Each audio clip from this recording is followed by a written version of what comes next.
BJP के 2-3 MPs को जानता हूं, मेरे फोन पे मैसेज आ रहे हैं, आप प्रधानमंत्री को वोट चोर मत कहिए। अब ये तीर जाके सीधी टारगेट पे लगेगी।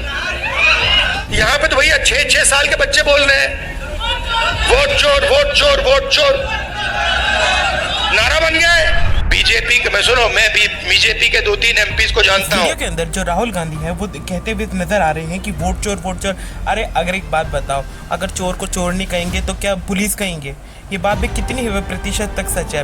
अब जब पूरा मामला घिर बुर के सामने आ चुका है और ये पूरा मामला जब देश की पब्लिक आम जनता जो है पूरी तरह जान चुकी है, तो उन सबको जानने के बाद जो बीजेपी के प्रति जो नेगेटिव इमेज बनी हुई है इस समय, और ये जो नेगेटिव इमेज है, असली जब सच का पर्दाफाश होता है तभी इंसान की असलियत बाहर आती है। ऐसा जब पर्दाफाश हो रहा है तो इस पर राहुल गांधी कहते हुए दिख रहे हैं कि मुझे कुछ एमपी और एमएलए का फोन आता है कि वो मुझे कहते हैं कि आप ना मोदी जी को वोट चोर मत बोलो, वोट चोर मत बोलो। अरे मैंने उनसे पूछा, बोले कि आप एक बात बताइए, जो वोट चोर है तो उनको क्या बोलेंगे फिर?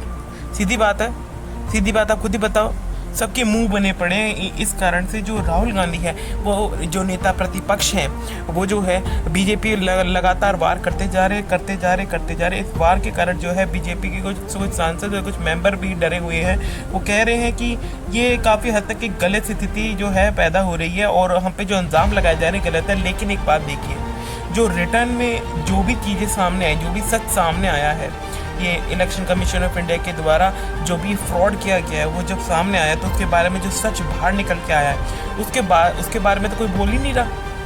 अब राहुल गांधी का एक बार ये छोटी सी एक क्लिप देखिए। अगर कोई गरीब व्यक्ति बीमार हो जाए, सरकार की जिम्मेदारी होती है कि हमारा नागरिक है, हमारे देश का नागरिक है, इसकी रक्षा, इसकी प्रोटेक्शन, इसके स्वास्थ्य की प्रोटेक्शन हमें करनी है ना? कॉन्स्टिट्यूशन में यह नहीं लिखा है कि अगर हिंदुस्तान का कोई गरीब व्यक्ति बीमार हो जाए तो उसे मतलब 6, 10, 15 लाख रुपए का बिल दे दो। लिखा है कहीं? नहीं लिखा है। प्राइवेट स्कूल अस्पताल बंद हो, एक समान शिक्षा नहीं, वो देखिए, मगर मैं उससे पहले एक सवाल पूछ रहा हूं। प्राइवेट अस्पतालों की लिस्ट निकालिए। ये बड़े बड़े अस्पताल हैं जहां आप लोग जाते हो, जहां आपके जेब से लाखों रुपए निकलता है। इनके मालिकों की लिस्ट निकालिए और मुझे वहां दिखा दीजिए, दलित कौन है, आदिवासी कौन है, पिछड़ा कौन है, अति पिछड़ा कौन है, माइनॉरिटी का नाम, वहां नाम दिखा दो।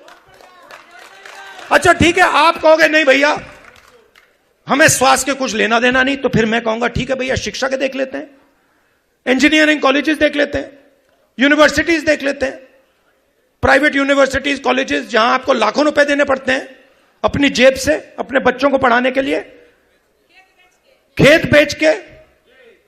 फिर मुझे बताओ, उनके मालिकों की लिस्ट में बता दो कौन सा है, मतलब अति पिछड़ा कौन है वहां पे बैठा हुआ। तो आप 90% हो।